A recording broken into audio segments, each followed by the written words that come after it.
The darkness seemed to be pressing on their eyeballs as they stood, terrified, waiting. There was a strange, rumbling noise, and then silence. "What do you think it's doing?" said Harry. "Probably getting ready to pounce," said Ron. They waited, shivering, hardly daring to move. "Do you think it's gone?" Harry whispered. "Dunno."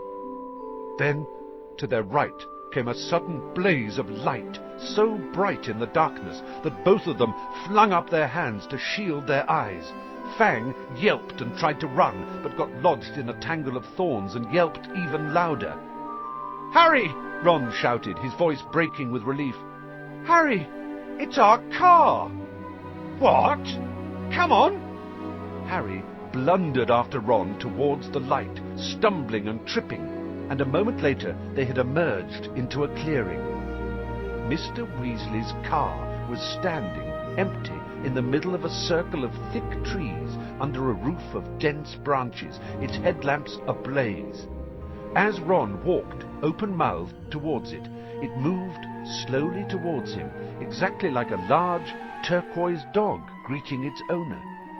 "It's been here all the time," said Ron delightedly, walking around the car. "Look at it! The forest's turned it wild!" The wings of the car were scratched and smeared with mud. Apparently it had taken to trundling around the forest on its own. Fang didn't seem at all keen on it. He kept close to Harry, who could feel him quivering. His breathing slowing down again, Harry stuffed his wand back into his robes. "And we thought it was going to attack us," said Ron, leaning against the car and patting it. "I wondered where it had gone."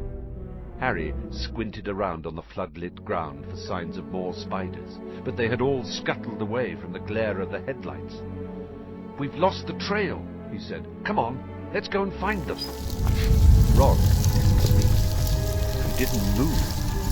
His eyes were fixed on a point some 10 feet above the forest floor, right behind Harry. His face was vivid with terror. Harry didn't even have time to turn around. There was a loud clicking noise, and suddenly he felt something long and hairy seize him around the middle and lift him off the ground so that he was hanging face down. Struggling, terrified, he heard more clicking and saw Ron's legs leave the ground too, heard Fang whimpering and howling. Next moment he was being swept away into the dark trees. Head hanging, Harry saw that what had hold of him was marching on 6 immensely long, hairy legs, the front 2 clutching him tightly below a pair of shining black pincers. Behind him he could hear another of the creatures, no doubt carrying Ron. They were moving into the very heart of the forest. Harry could hear Fang fighting to free himself from a third monster, whining loudly. But Harry couldn't have yelled even if he had wanted to. He seemed to have left his voice back with the car in the clearing. He never knew how long he was in the creature's clutches. He only knew that the darkness suddenly lifted enough for him to see that the leaf-strewn ground was now swarming with spiders. Craning his neck sideways, he realized that they had reached the rim of a vast hollow, a hollow which had been cleared of trees so that the stars shone brightly onto the worst scene he had ever clapped eyes upon. Spiders. Not tiny spiders like those surging over the leaves below. Spiders the size of cart horses, 8-eyed, 8-legged, black, hairy, gigantic.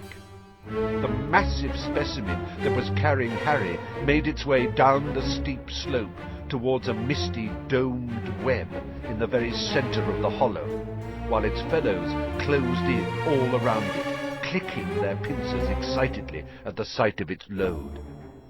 Harry fell to the ground on all fours as the spider released him. Ron and Fang thudded down next to him. Fang wasn't howling anymore, but cowering silently on the spot. Ron looked exactly like Harry felt. His mouth was stretched wide in a kind of silent scream, and his eyes were popping. Harry suddenly realized that the spider which had dropped him was saying something. It had been hard to tell because he clicked his pincers with every word he spoke. Aragog.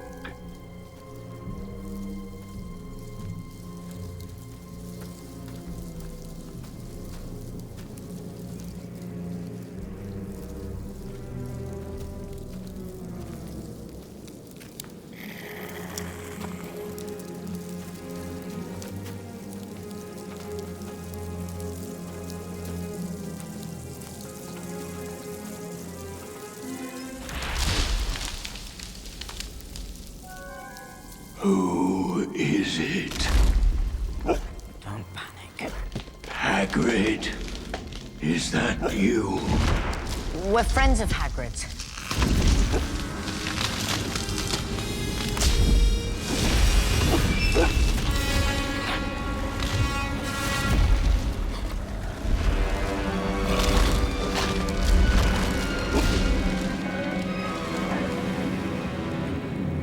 And you're Aragog, aren't you? Yes. Hagrid has never sent men into a hollow before. He's in trouble. Up at the school, there have been attacks. They think it's Hagrid.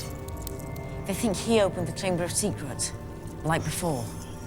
That's a lie. Hagrid never opened the Chamber of Secrets.